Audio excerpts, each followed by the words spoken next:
So welcome everyone to this Draco session. In this one we're going to tackle something that will probably span multiple streams or even some off-stream work, because this is really going to be some exploratory work as we don't really know how the REPL will go and how the work with it will be.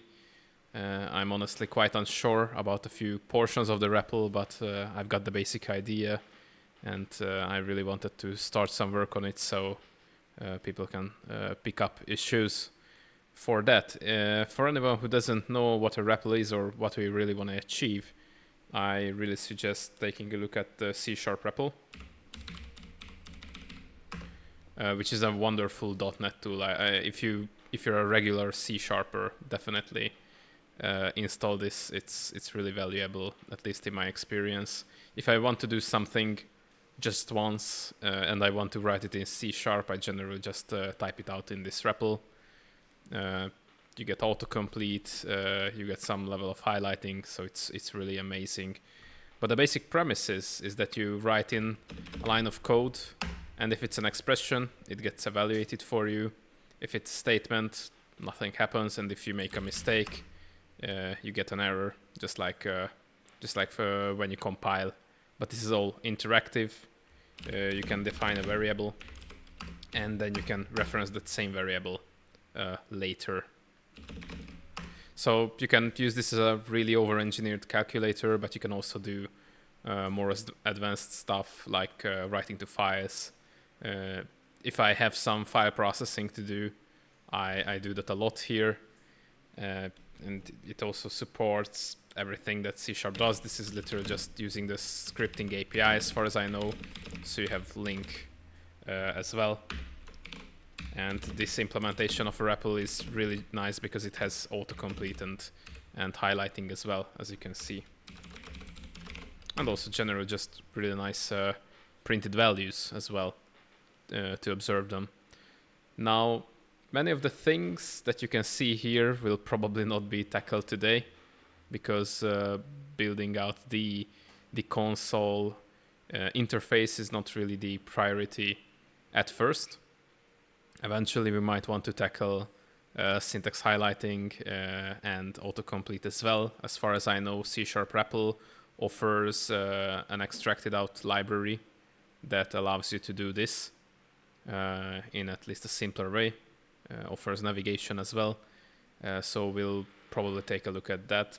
But first, let's lay down the basics, and for today let's set the goal that we would be able to execute code in some way or another, line by line, even if it's not through the CLI but some API that we're going to create around our own scripting API, and maybe even a way to reference previous context, so we can reference back to a defined function or variable. So let's hop into the compiler project, and I believe the place we should target is in the scripting API. We already have something called the scripting engine, which is a laughably simple way to just lazily execute the main function of a compilation currently. It's really primitive, and it's something that we'll eventually have to work on to make it a full-fledged scripting API, just like for Roslyn. But I believe this is a nice place to put our REPL to as well. Now, I had some vague ideas yesterday about how I would want our REPL API to look from the compiler side.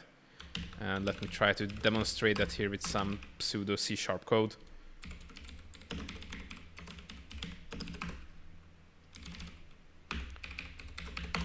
So what the consumer that would do is you would instantiate a REPL session.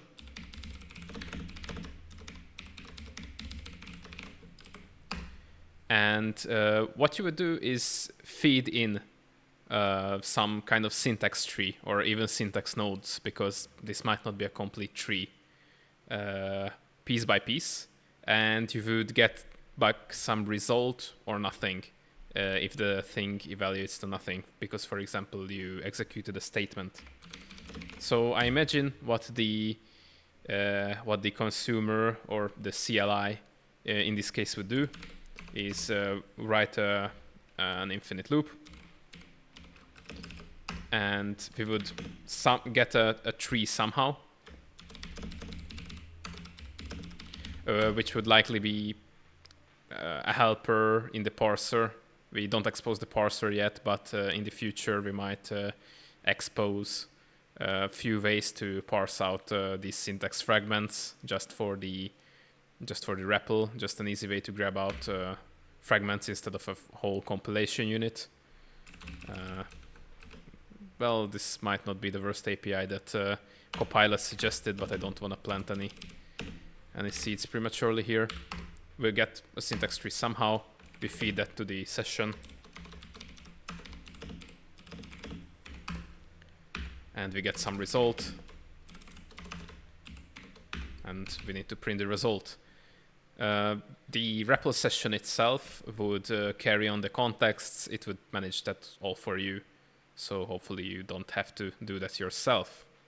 We get a suggestion from Thinker 227. Eventually a reset command which resets the entire context of the REPL. Yes, I agree that's a good idea, especially because we want to be able to test this API as well. We want to write automated unit tests for it, or end-to-end tests, however you look at it, just like for the rest of the compiler. And obviously those tests would run in parallel, so it's important that you can separate the contexts of REPL sessions. So this is not a singleton. A .NET application could host multiple sessions, and these sessions can be cleared out on will as well. So let's try to actually make this happen, and we'll see how it goes. So the first thing is that we're going to create this REPL session class here.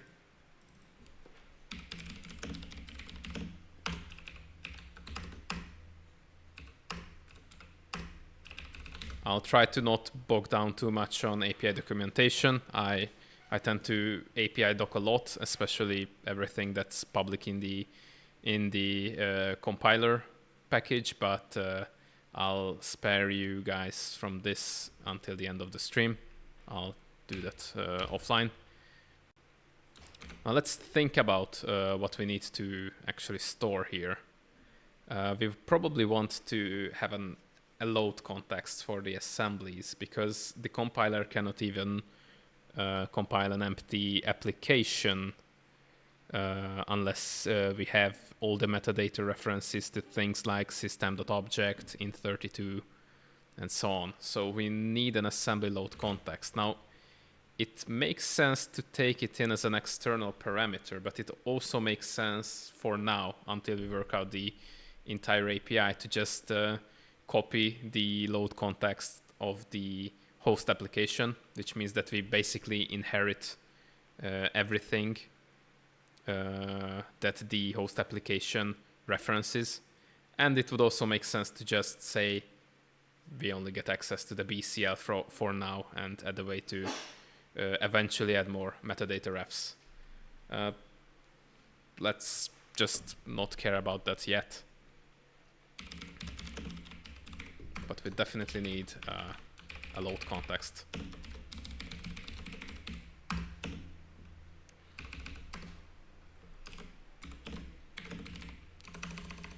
Yeah, I don't know what I want to do with this yet. We might just say that people will have access to the BCL, and that's it. So what we could do is say that the load context is a new load context. Oh, it can have a name as well. Wonderful. I'm not sure if there is a name collision or possibility for a name collision if we instantiate multiple of these. We'll see when we test it.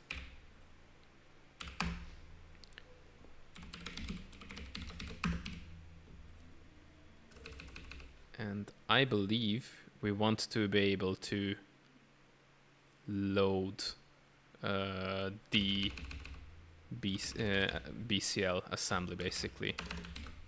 Let's leave that for later until we create the compilation. What I also want to have a reference to is the last compiled assembly. I'm not sure if I want to have a reference to the last assembly or the last compilation, maybe both. Let's actually create a structure to stash both for convenience.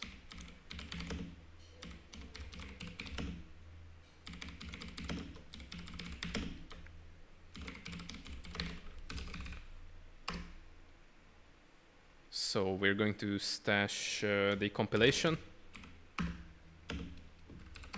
and we're also going to stash the assembly.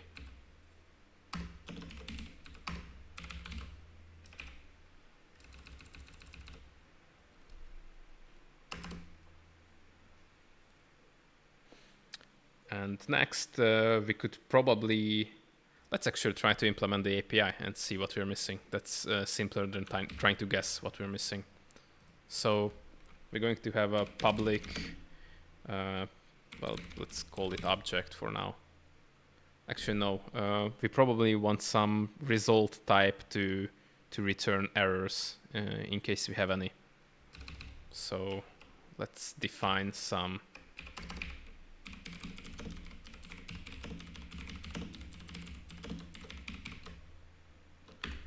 REPL result that either contains a value or it contains an immutable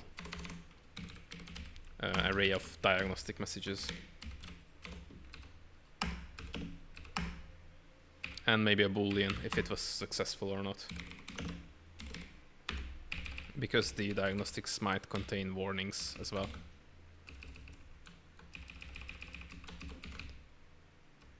So let's do this.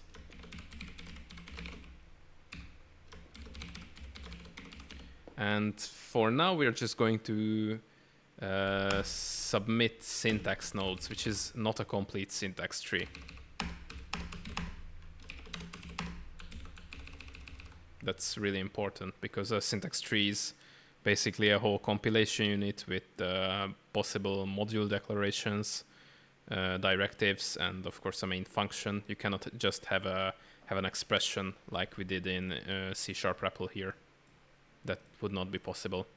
So we are going to submit syntax nodes directly.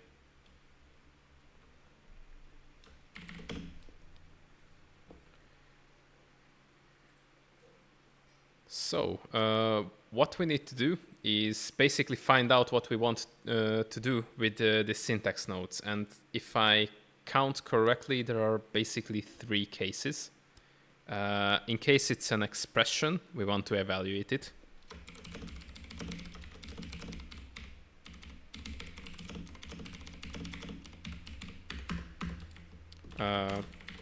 In case it's a declaration, we want to just remember it and do nothing.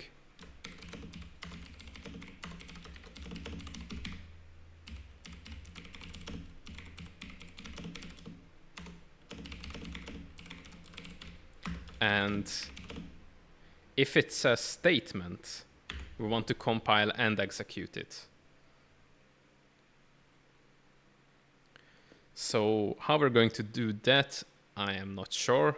We can do something real nasty for now and wrap the existing syntax node into some main program and send it out for the compilation. It might not be the worst idea ever. It might also be the worst idea ever. I don't know. So let's do the type check here.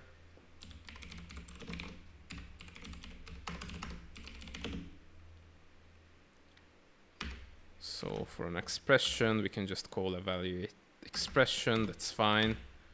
For declaration, yeah, Copilot is just writing all the uglies for me. Thank you, Copilot. And in case it's none of them, we could say it's an argument out of range. I suppose that's the best. we could throw here.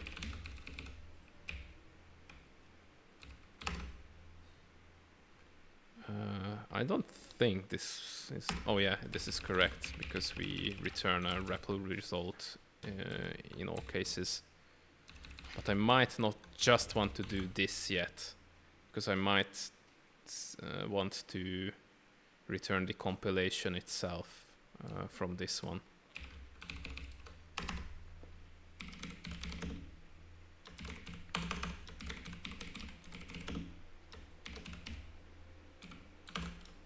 Yeah, I don't actually want to call these evaluate. I might just want to call them compile.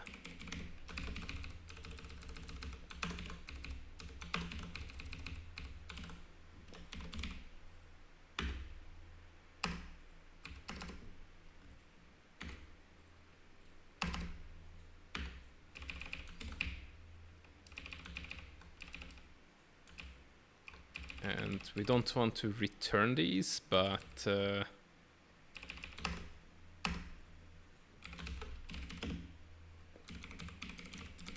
do this maybe. And yeah, let's get rid of these casts.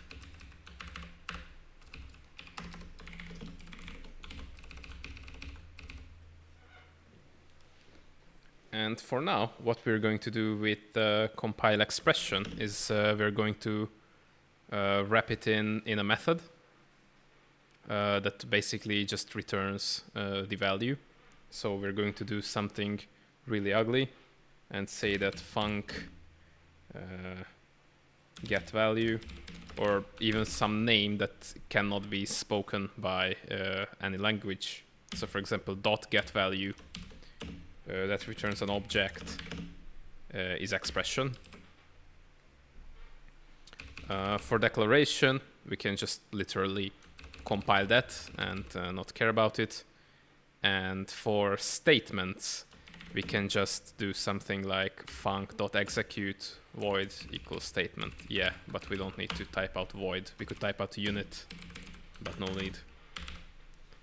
And obviously, in both cases, once it compiled for expressions, we can call .getValue. And for compile statement, we can just call .execute.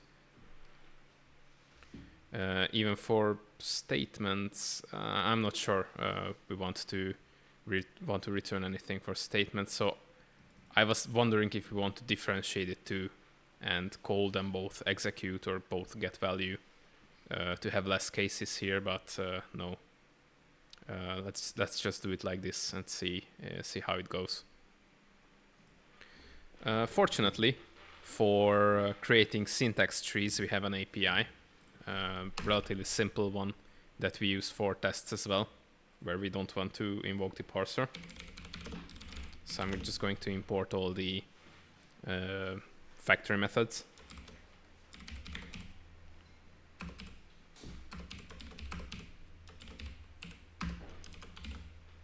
And we're going to construct these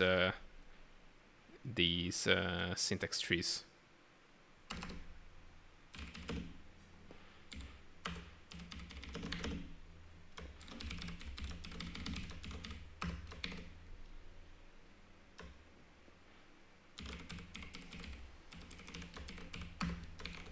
I'm not sure we need a compilation unit here, but for safety I'm including it for now.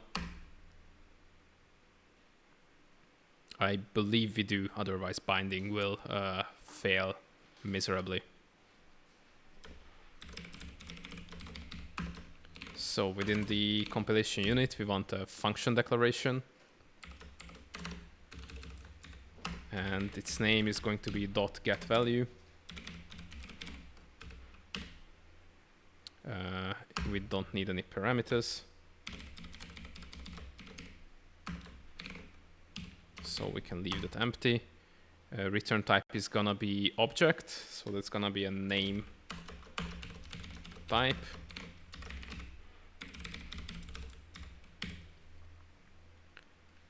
And syntax, the body syntax will be just an inline function body, which is basically the equal sign expression kind of syntax. And that's going to be just expr. So with that we built up the tree. Next we need to build up the compilation. Let's leave a to-do for that. For the declaration, we can just say that it's basically this. Yeah, thank you, Copilot. And for the compile statement, let's see if Copilot gets it right. Almost. We don't actually need a type here, so that can be null. And inline function body really doesn't want to have a statement here. Yeah, that's because internally we write it as a statement expression, which is basically making a statement behave like an expression. It just evaluates the unit.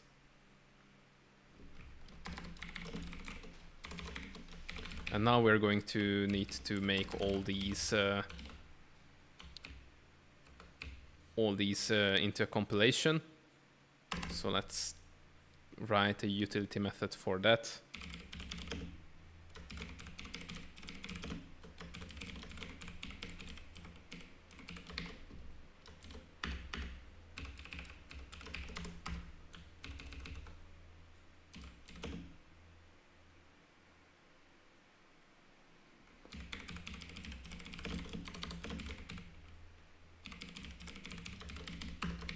If you've seen the Roslyn API, this should be relatively familiar, although we definitely have our differences. But we need to pass in the syntax trees. We only have one in this case. We need to pass in all the metadata refs, which is really important. It's basically all the binaries that we're referencing from the project, implicit or explicit. So this contains package references, project references, and also the BCL itself, which if we exclude, the compiler actually can do anything, because without basic types like system.object, it really can't do much. So I'm gonna leave this as a to-do. We'll come back to this. For the root module path, I believe we can maybe we can give it some name to differentiate the contexts. I believe it will be needed eventually. So we're going to name the nth compilation context n. And we're going to deal with the counting in just a minute. And we don't need an output path, but the assembly name can be also something like REPL assembly n.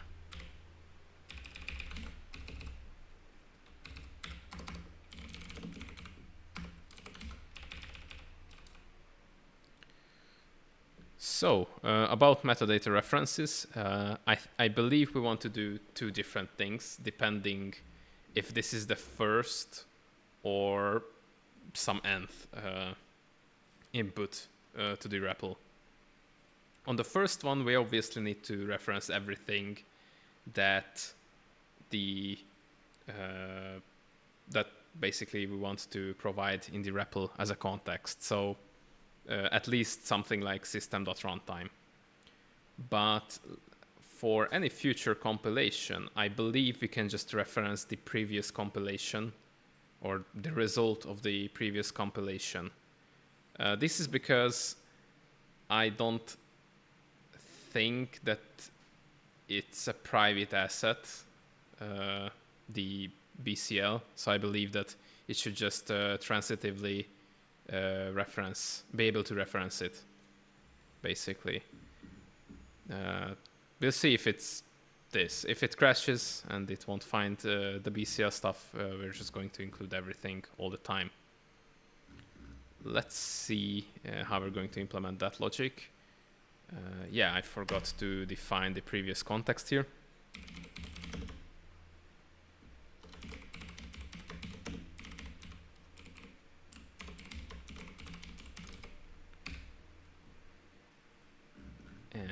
what we can do is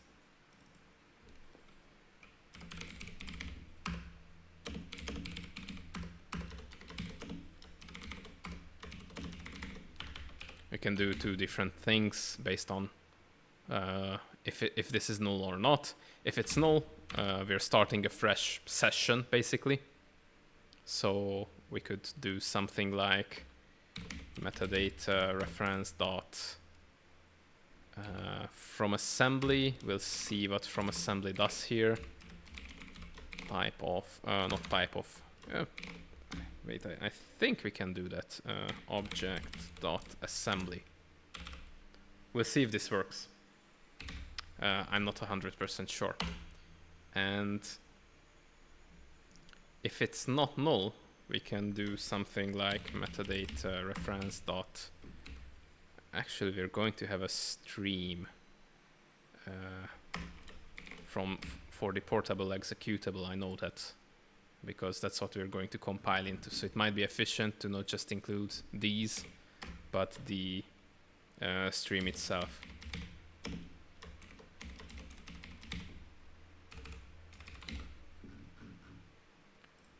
So we can do this dot previous context dot value dot p stream, and of course this is an array. So this should give us a compilation. It's not numbered yet. Let's also declare a counter. Oops.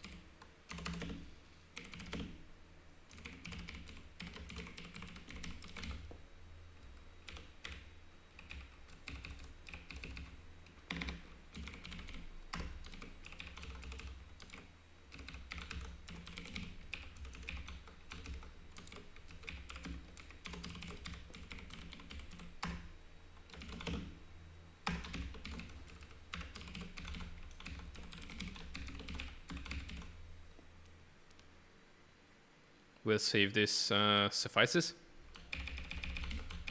But let's try it.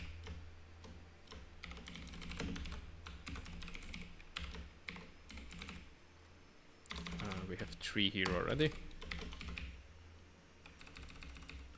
This might not be nicely structured. I might write it in a different way eventually. I'm just going to get the idea working in some way. Now that we have a compilation, we can actually attempt to compile it.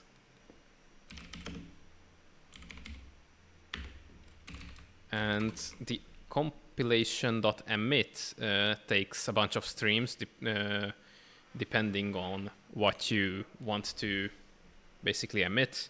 You can emit the portable executable, which is what we'll mostly care about for now.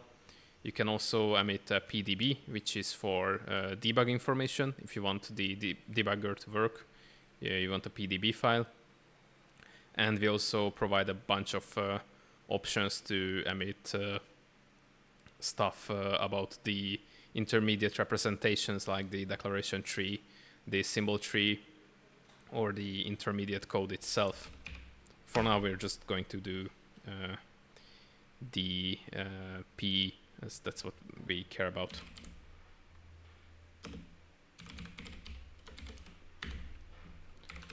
Let's actually call it P stream. I'm really bad with naming streams usually. Let's try to care about that for now. And that gives us a compilation result. Oh, an emit result, sorry.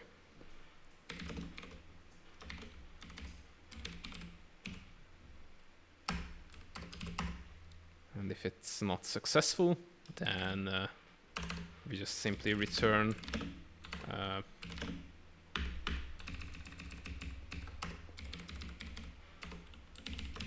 sentinel value.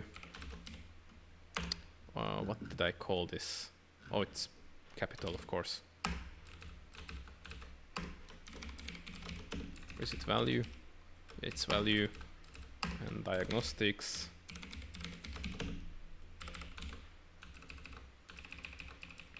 Okay. And if it's successful, we actually want to execute in case there is something to execute. And Copilot is actually right here. We want to be able to load it first of all. And that reminds me that we forgot to initialize our load context. So we're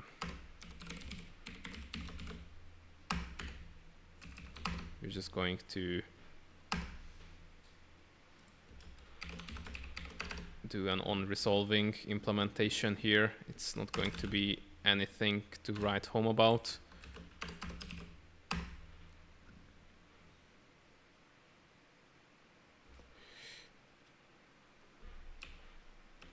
We can do something like store it in a, I don't know, a list maybe.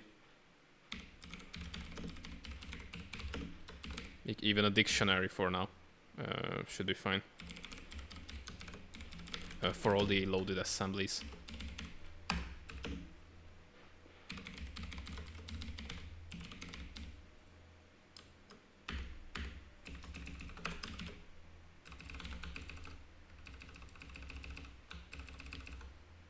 So what on-resolving needs to do is that it tries to look up an assembly by an assembly name. If this is hashable, we could actually go by this thing. I'm not sure if it is, so let's peek into it. It doesn't look like it, but it's also not very readable. So let's try to look up some MSDN documentation about it.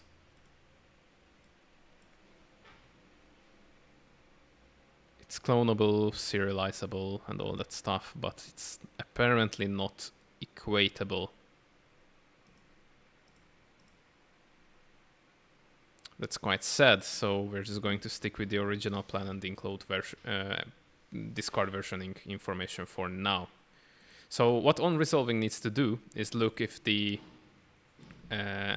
assembly with the given name has already been defined in the context, and if not, I believe we actually need to perform the loading. Oh wait, no, we can just return null, and performing the loading will be an external thing. So we could just do something like return load, yeah, something like this.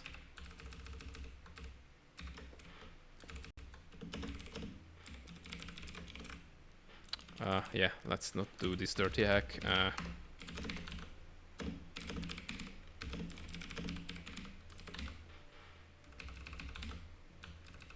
This is primitive, it disregards version information, but it will work for now.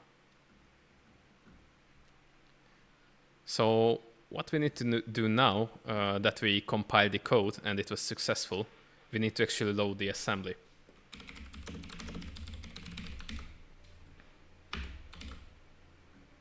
Let's do the usual and write a helper function to do that.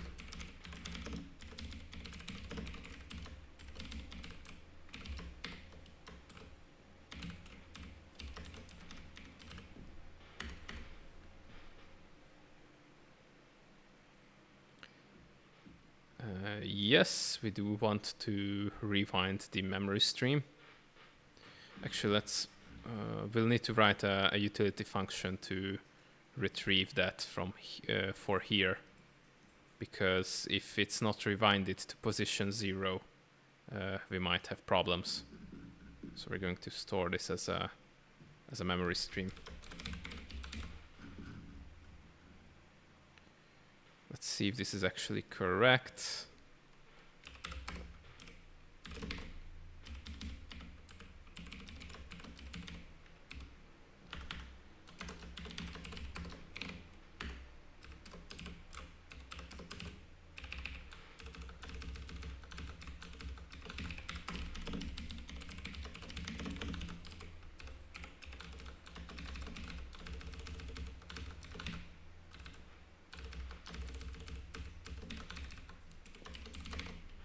And I'll change this to an add because I really don't like index assignment when we already checked for existence.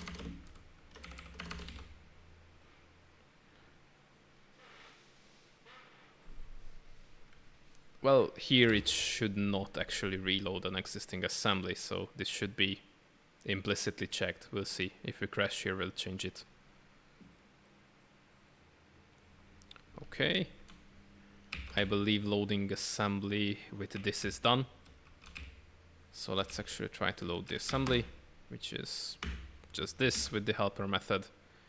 And now we actually want to execute whatever is in this assembly.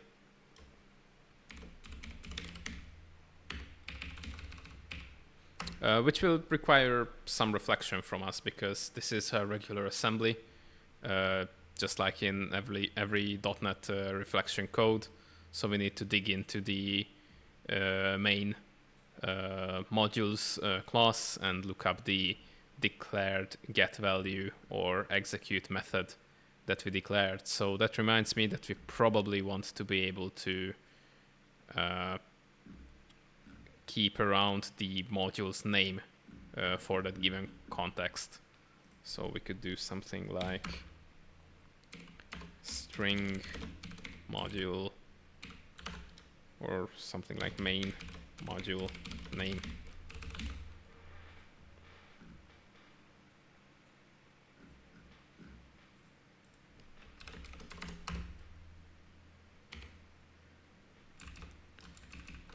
And we need to retrieve the information here as well. And we don't actually need to store it because we store context for previous data information, but we won't need that. We'll need it here. I wonder how we should do that. Because make compilation basically has that information.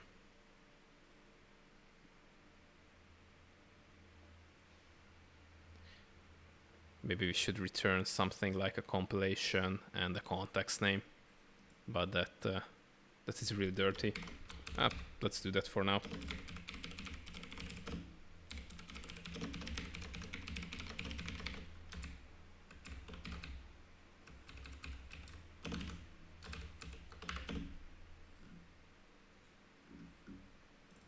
We'll think about how to make it a little nicer later.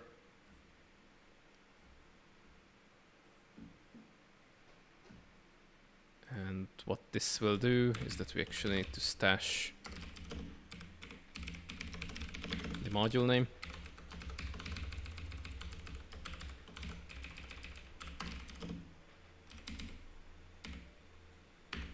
We might as well factor out the assembly name.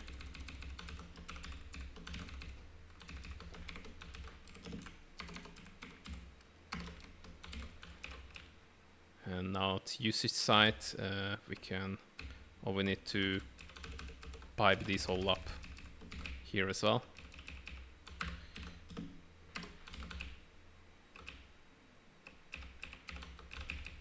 And it's not just going to be a compilation, but a compilation and main module.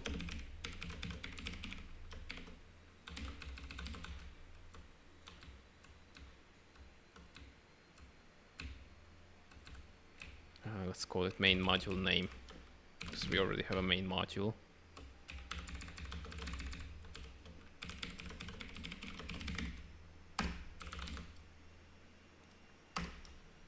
For now, we're just going to assert that this is not null.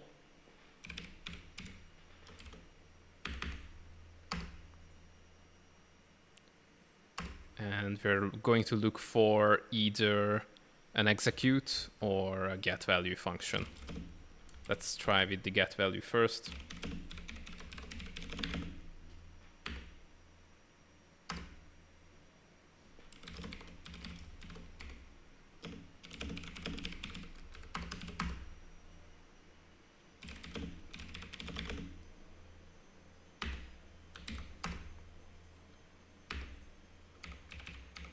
I hate how Visual Studio completely screws up the indentation for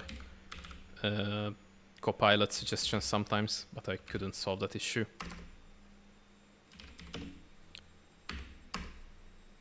And if it's execute, we're going to do pretty much the same, but we always return a null value. We explicitly ignore whatever is returned. Nothing should be returned in reality. We can also just pass in the diagnostics here.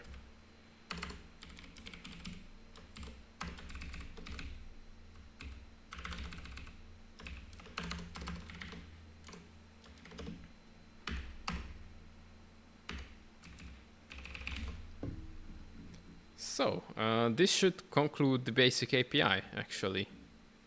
And we obviously will see how this is faulty in some really bad way. But let's actually try to test it and add a test project. Well, not a test project, we're going to start the console REPL, basically. I wonder what we should call it. I don't know if we should call it Draco compiler REPL or just Draco REPL. I'm tempted to just call it Draco.REPL.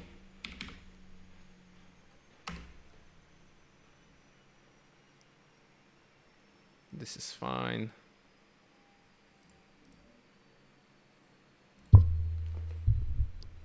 And let's see, we don't want implicit usings, we generally don't use them. But I believe that most of these things should inherit from the build props anyway. Let's see what the CLI sets, just the output type that's relevant for us. So yeah, let's delete the rest.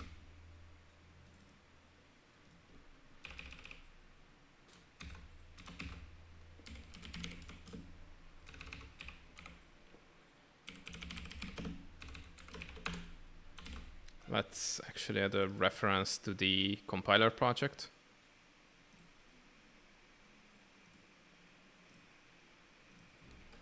And try to use this REPL session thingy.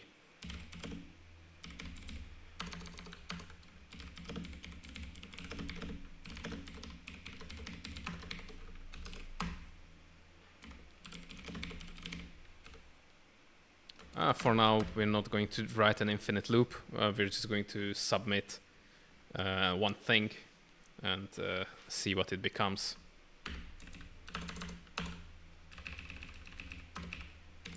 We're going to use the syntax tree API to construct some simple expressions or declarations. And eventually, we'll need to involve the parser to parse code line by line for us.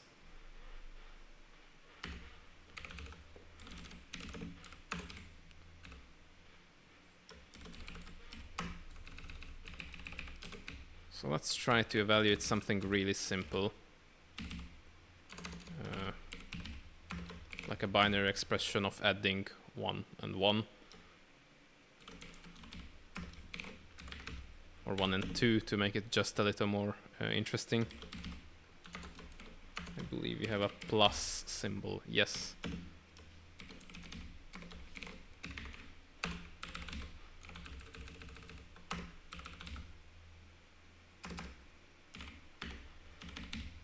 And let's print out the result, if we even get any. Let's see where we're going to crash and burn.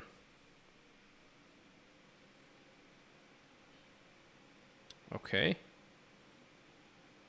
Failed to locate assembly with name system runtime.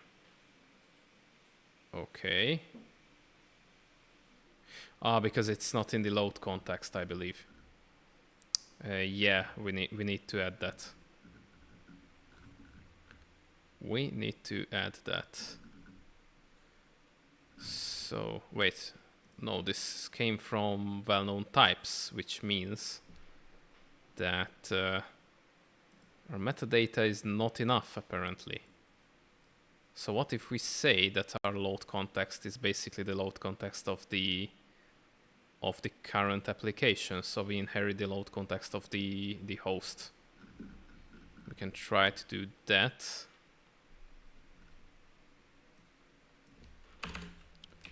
I'm not sure if we need to still stash the loaded assemblies at that point. We'll see. But we could say something like this.load context is assembly load context. If I could type dot, I believe default is the main application one. Yes, okay. What did I miss? Oh, obviously.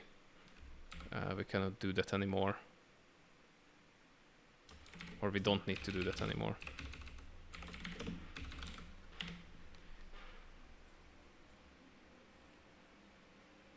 Okay, we're still missing system.runtime.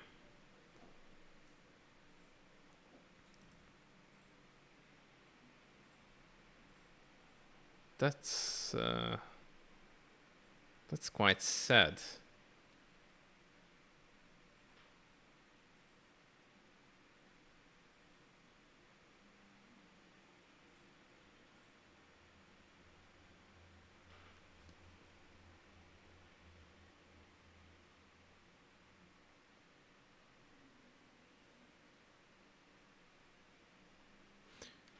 So just to catch you up a little, well-known types is basically where all the preloaded and predefined symbols are in the compiler.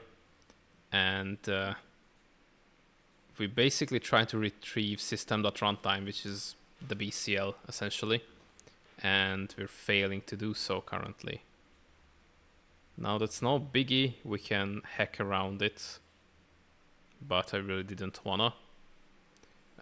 What we could do is just grab the package reference that the dev host is currently using, which is this.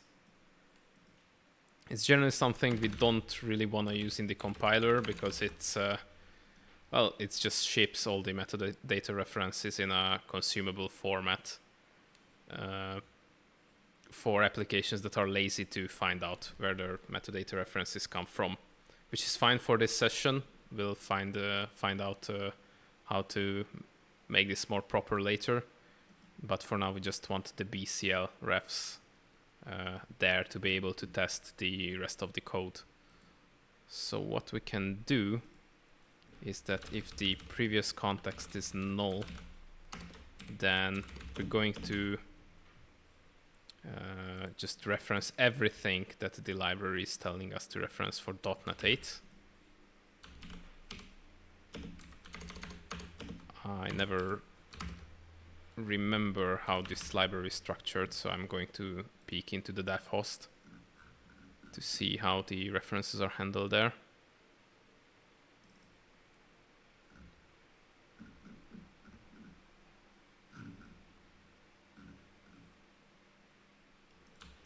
PCI references. Oh, wonderful. I'm just going to steal this for now.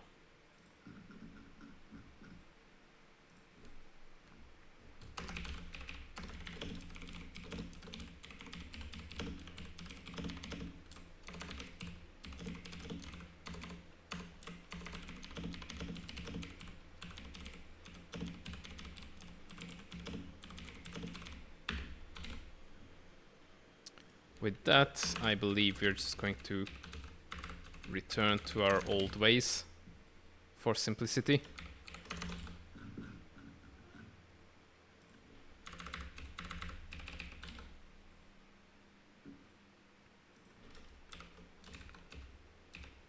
And yeah, to fix this,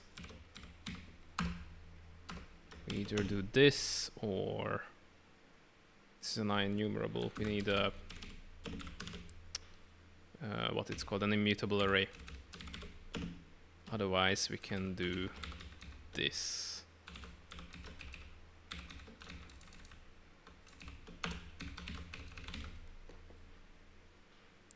We still have a compilation error.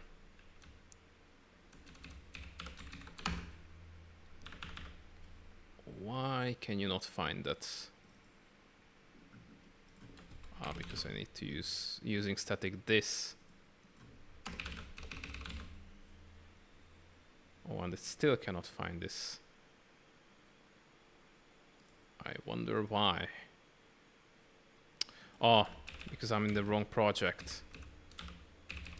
Oof. Yeah, this is actually needed by the core compiler itself, because we're going to be in... yeah, this is compiler land, so yeah, within the scripting API.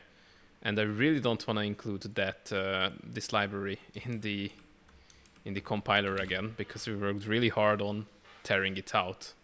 So what I'm going to do is just giving a possibility for the REPL session to initialize the first compilation with a hacky way.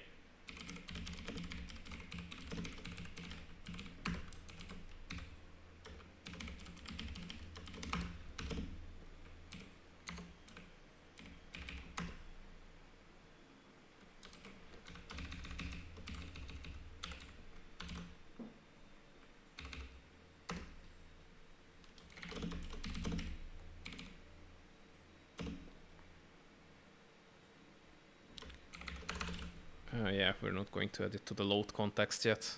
We'll see what we need to do about that.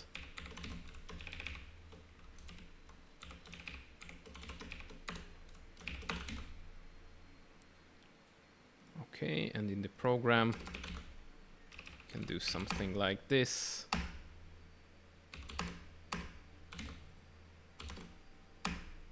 Import a bunch of things, and we can pass in the BCI references. Of course, we're going to need to use that for the first compilation. And I'm going to comment this, that this is temporary as well.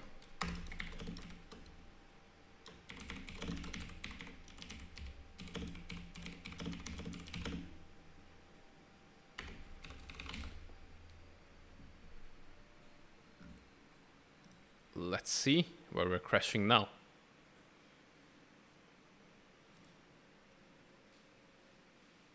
Okay, object reference not set to an instance. Okay, but where is the crash? What was null?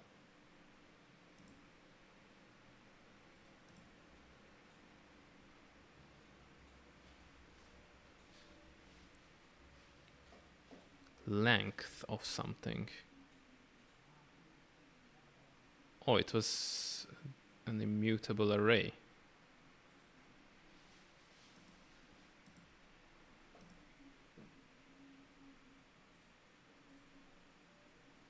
That's interesting.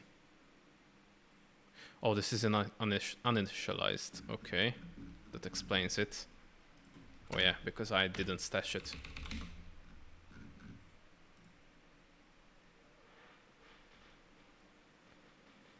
Okay, we actually compiled. That's really good. We couldn't find the thing in it, but we did compile to a module. And let's see why.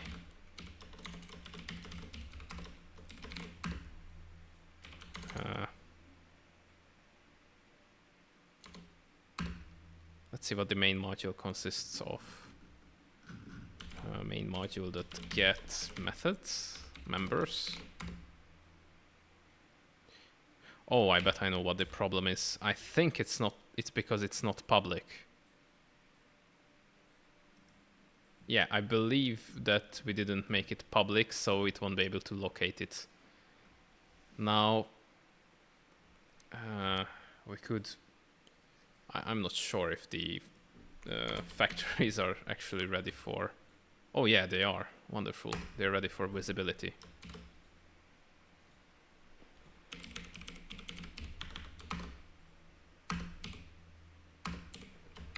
Then we can just make them public like so.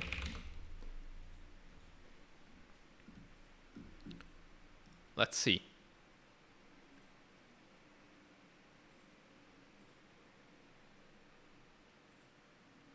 Access violation. Oh, this is not good. I bet I did something stupid. Let's actually get rid of these unspeakable names in case that caused a problem. Because I'm never sure when you can use these unspeakable names in .NET World. Okay, we still get an access violation. That's no bueno, especially that we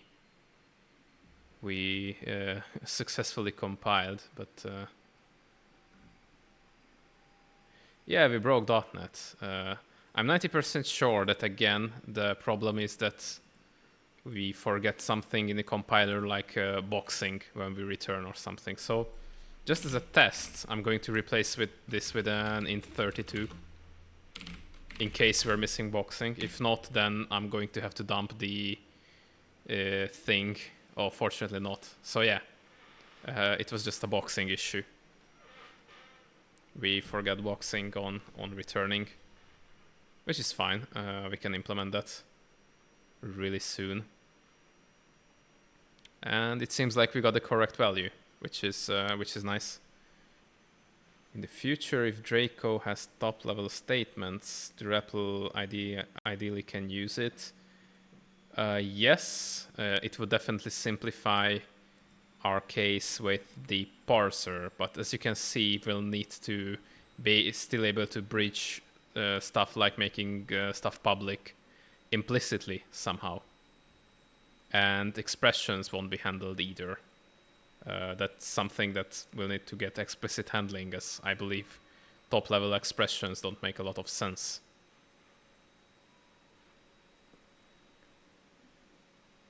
I wonder if we should go and investigate why we're not boxing. Yeah, let's do that. Let's try to do that quickly. First, let me change this back to object, because I do actually want to return stuff. And just a second, my headset turned off for some reason. So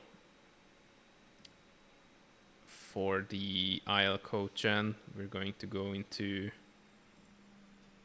the function body code gen, and there's a box if needed method, I believe. Yes, there is.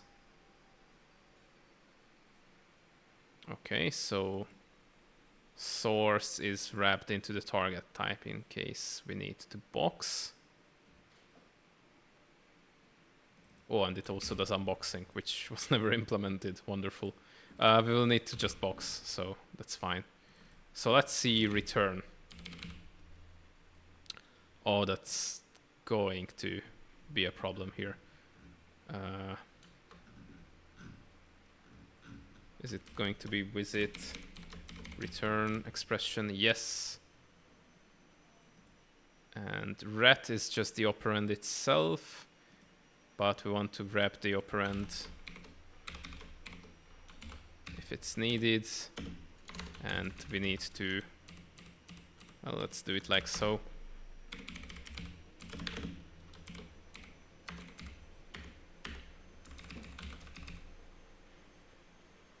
What might be null? Oh, it's just the disqualifier. Okay.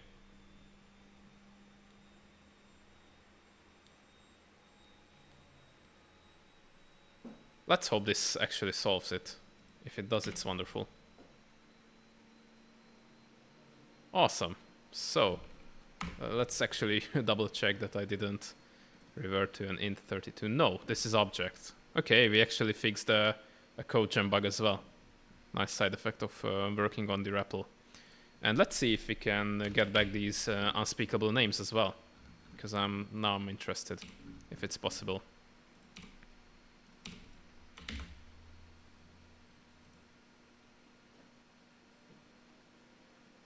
Oh yeah, .NET has no problem with that. That's good. Let me actually change the print for this for something a bit more readable.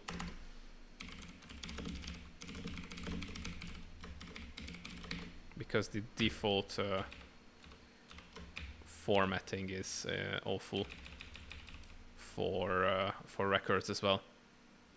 So if it's success, we're going to print this. Otherwise, we log all the diagnostic messages. That's fine. Yep, let's do that. So let's try an invalid program then to demonstrate that. We're going to try to add 1 and 2 that shouldn't have operators. Ah, we don't use the print thingy.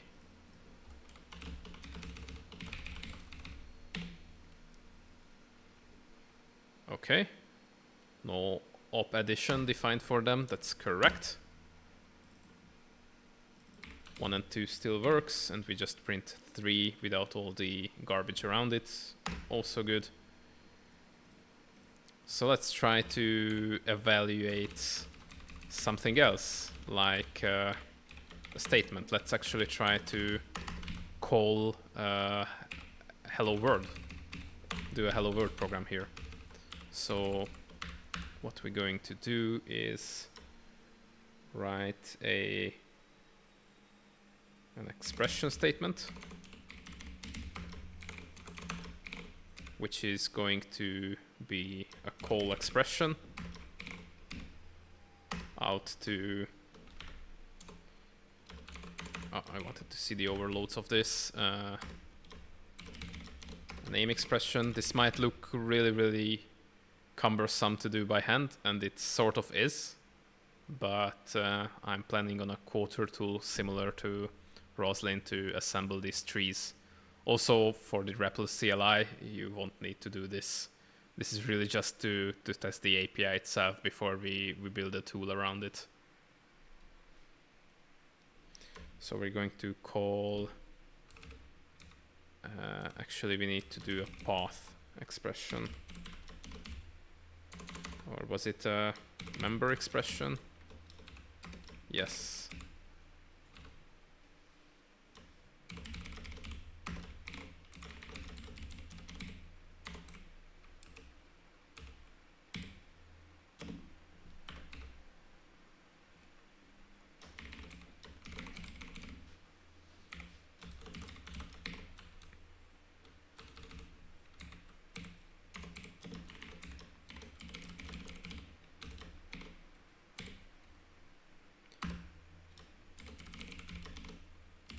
And as a parameter, we're just going to pass in hello world.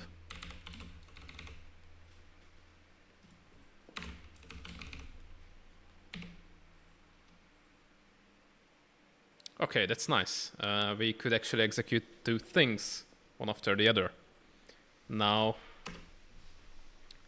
let's try to do something more complex and simulate a session like we define a variable, and then we try to reference it in an expression. So we print x+1 or even x+2 to have the different number there. So for that, we would actually need a declaration. And this won't work. I know in advance why this won't work, but we can make it work with a little explicitness here. So what we want is a variable declaration, and the name should be x, the type should be null, the value should be literal expression of 1, and then the next result should be just an addition, so a binary expression again. And the left is a name expression, not a literal.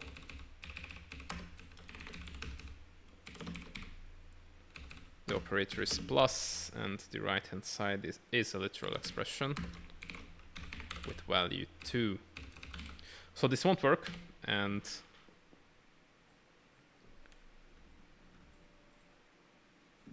the reason it doesn't work is it should not have compiled. Let's see if we actually compiled here. We did, which is a problem.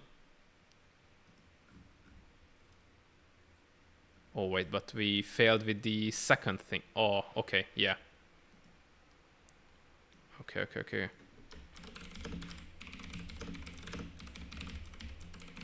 Yeah, because for declarations we do nothing. That's fine.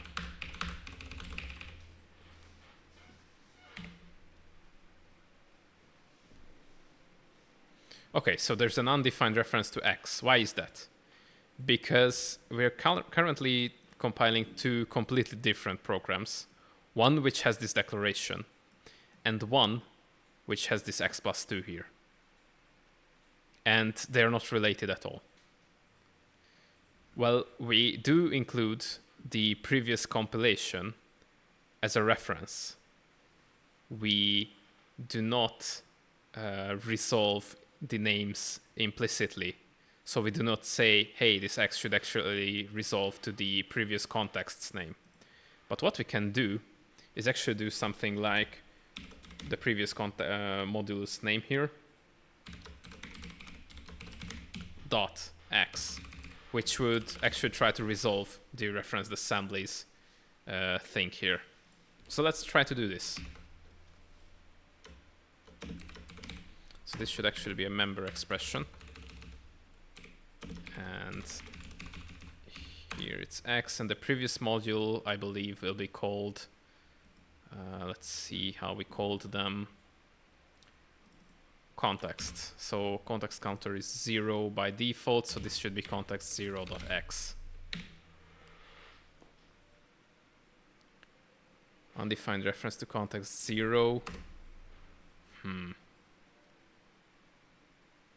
Let's try to investigate why that is. Oh, I think we never stashed the previous context. Yeah, this is totally unused.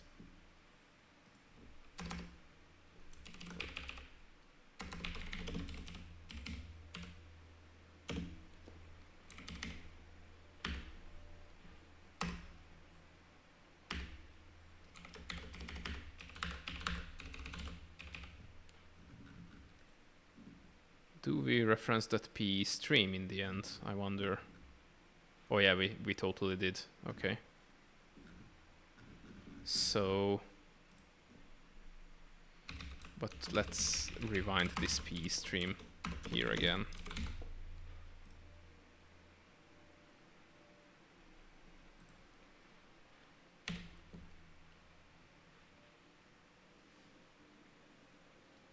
Okay, so we're failing to locate the system runtime thingy again, so we might have hit that same edge case. So yeah, I'm just going to do something really ugly here, as usual, until we can solve it.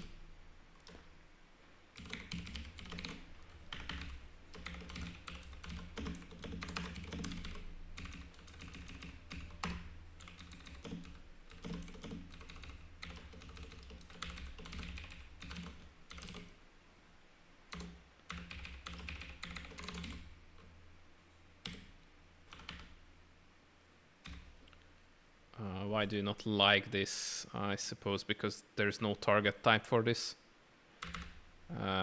Okay. Sometimes I really dislike the conservative inference capabilities of C#.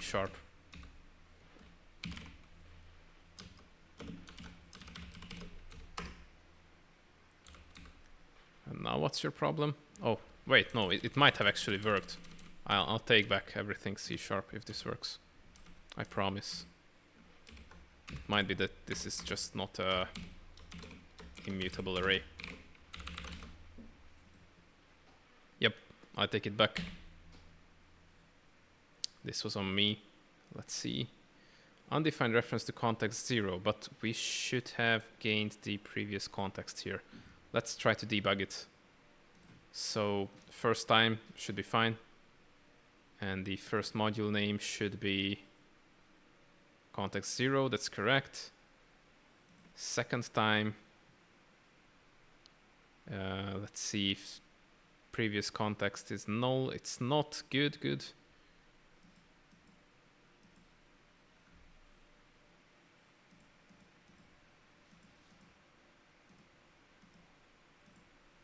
And still we fail here.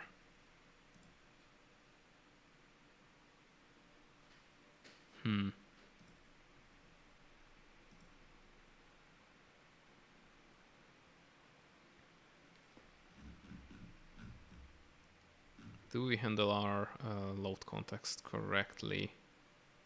I believe we do.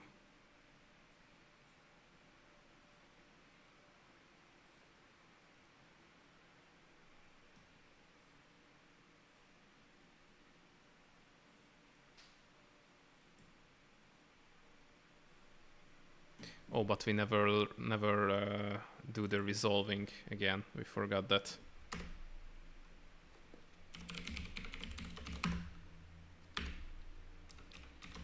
I want this to be an explicit method, please.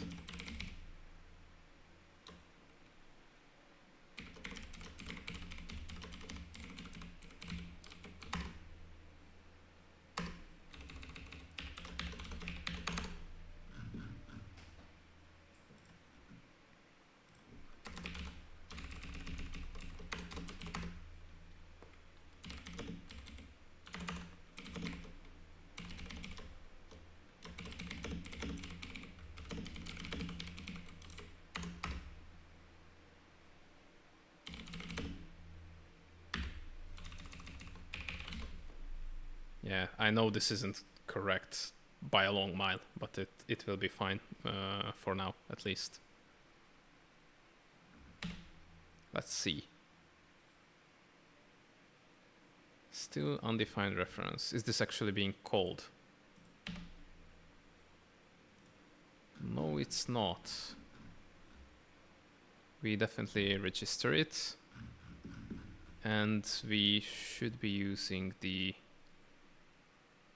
load context as well when we load the assembly.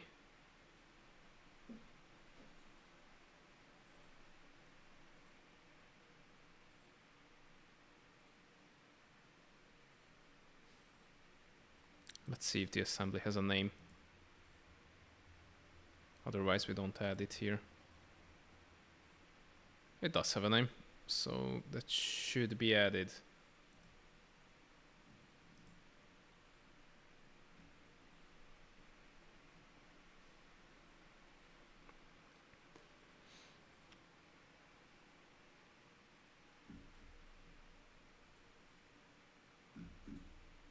So let's investigate the result of the first thing to see what could be going on here.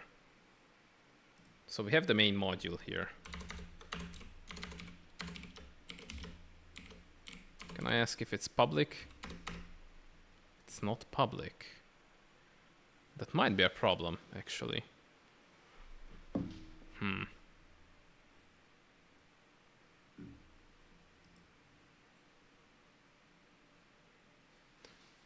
I wonder why it's not public though.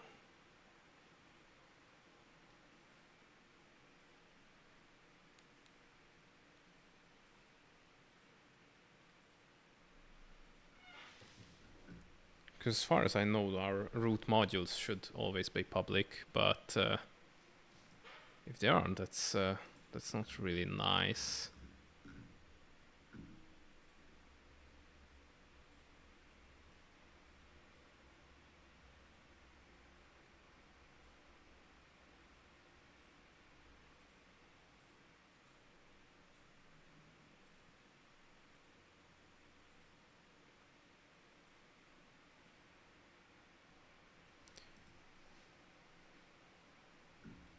I wonder if we're missing anything from these compilation unit thingies.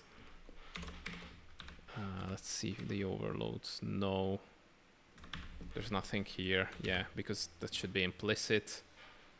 Let's actually look at how we determine the visibility of the root module.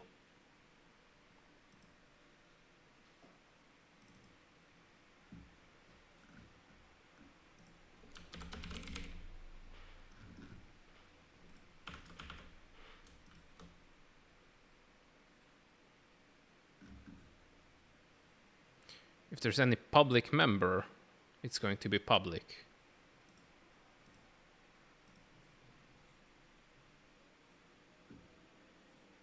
So yeah, this is the context 0 module. And what are we returning here? Not public. So apparently we have no public members. Oh, I know why. I think we forgot to make the declaration itself public. So that's on me again. That's fortunately now not a compiler bug. So what we do here with declarations is that we just blindly accept whatever's here. But we might need to do something ugly and actually reconstruct the declaration with a public visibility for now. So yeah, this is going to be ugly, and we need to introduce some better way to do this for sure. But I'm going to check what the declaration is and reconstruct the subtree with a public modifier.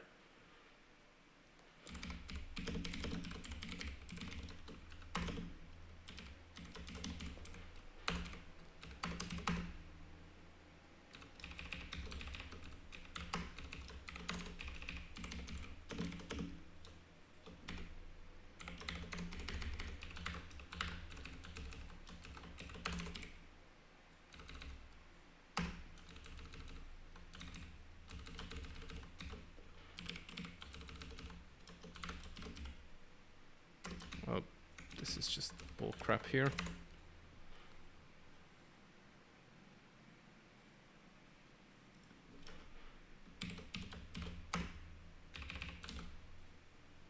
The name can be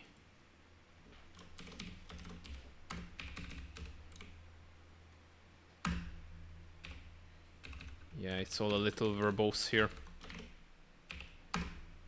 But I believe now we should be able to pass in a visibility.public.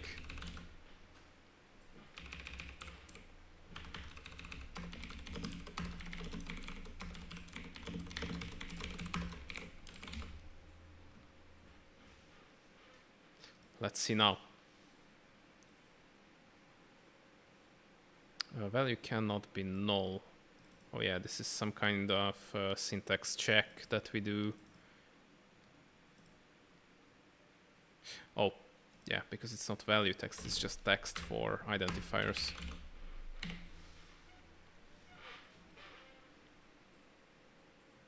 I believe I left a breakpoint here and my Visual Studio is acting up. I believe that's a success. Yeah, we were able to reference the previous context. Let's actually verify that by doing something like so.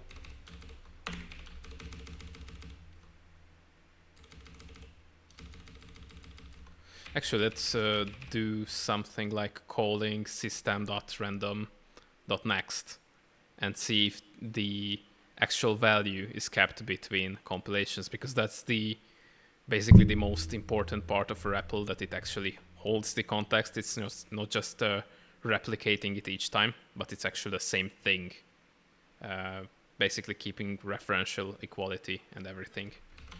So that's going to be quite cumbersome, but let's type it out.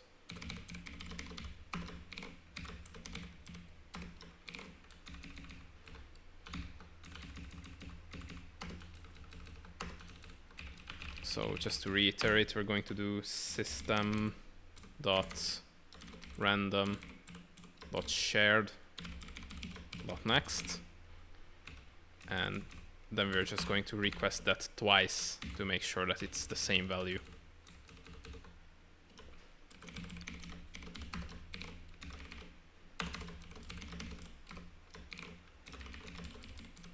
We might want to introduce a few utility constructors for these member expressions, as it gets out of hand really fast, as you can see.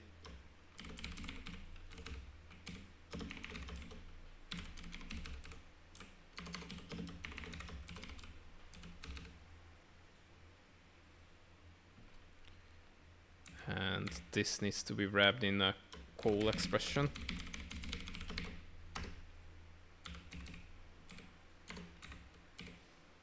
And yeah, we don't need to pass any arguments, actually. So now what we do is we simply just refer to x twice.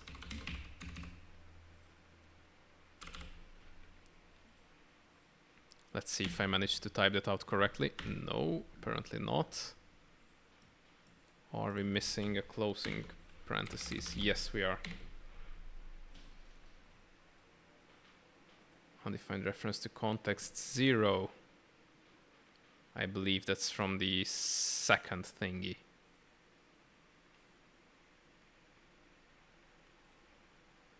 I wonder why we lost the reference to it all of the sudden.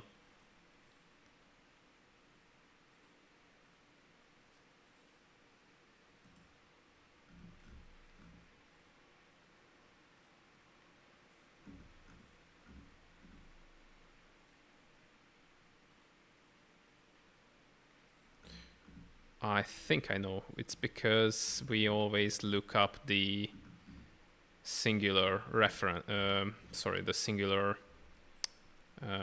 What's that called? Assembly. That we just compiled, and that assembly obviously won't contain context 0. Oh wait, no, but that's this is a metadata reference. We should be able to resolve this twice. So for some reason we are not doing that.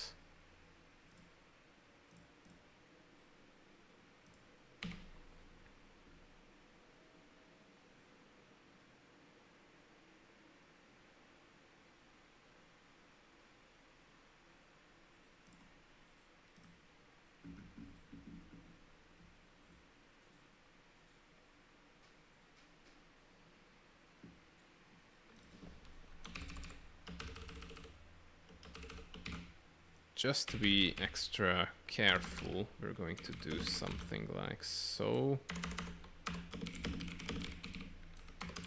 I'm sure that this is not needed, but I would be pissed if I didn't try it before investigating deeper. Okay. So let's put a breakpoint, I guess, here. So first time it should go fine. Yep.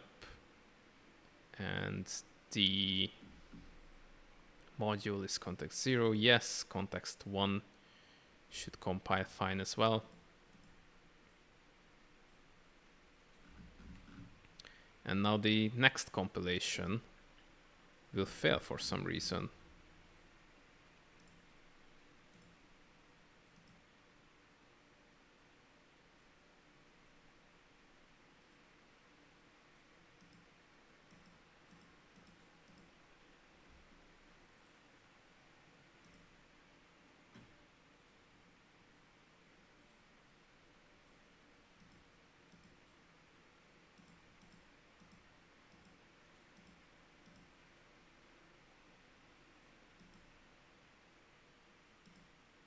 I wonder what happens if I give it all the previous compilations, so we don't just keep the previous context, but we do something like stash all of them.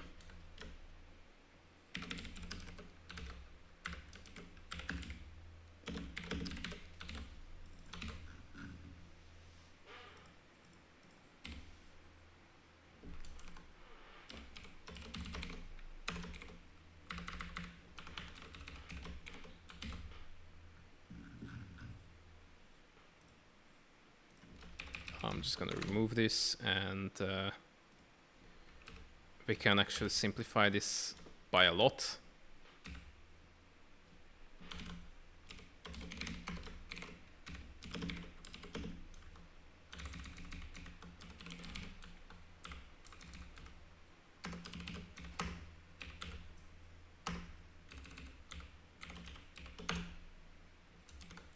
I actually wanted to copy this code. Oops.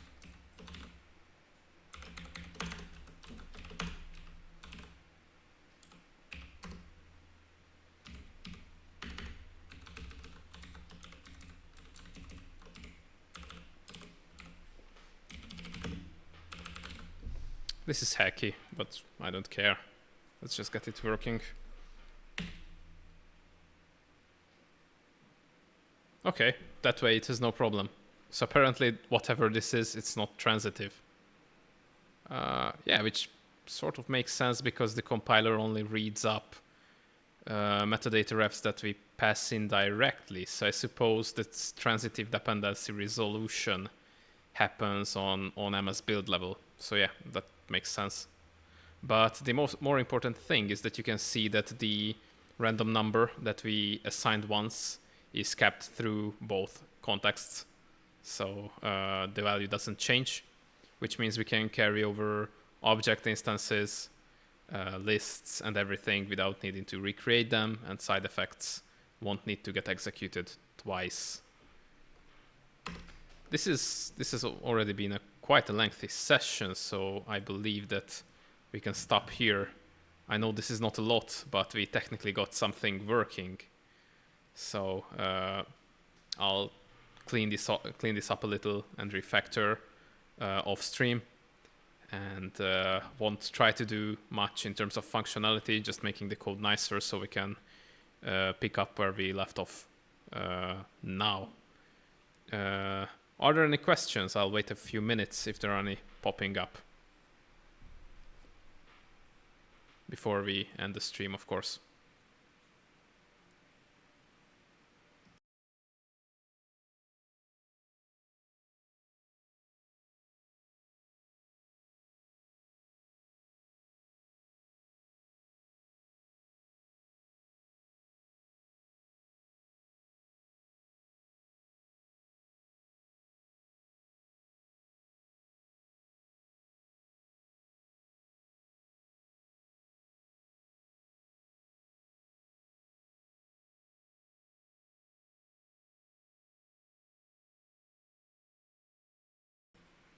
No questions. Okay. Oh, and it's only the two of us, Quinox. Okay.